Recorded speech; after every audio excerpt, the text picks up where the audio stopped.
the facts in the ground and what should be done with it. Turn to that in a minute.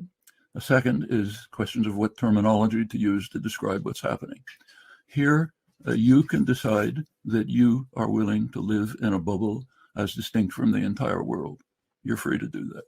There are three notions that came up.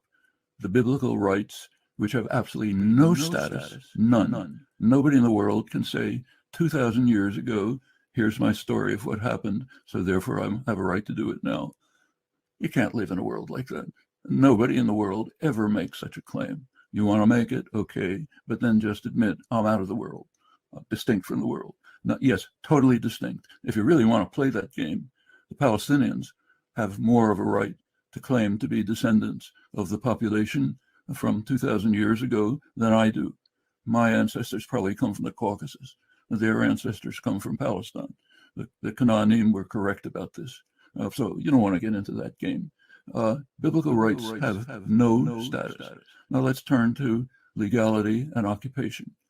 There is 100% agreement among all relevant international institutions, not just the United Nations Security Council, including the United States in unanimous declarations, but the International Court of Justice, the World Court, the Red Cross, which administers the Geneva Conventions, Israel's own top legal authorities, all agree that the Jewish settlements in the West Bank are in violation of international law.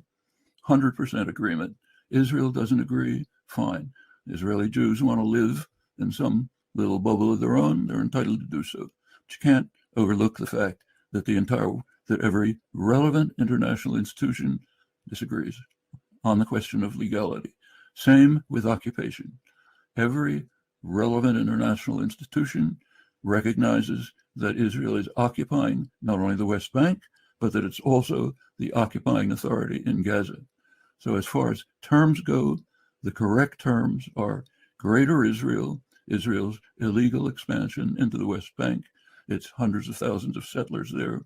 That's all part of a Greater Israel that Israel intends to integrate within Israel proper and is developing the infrastructure and the programs to do so.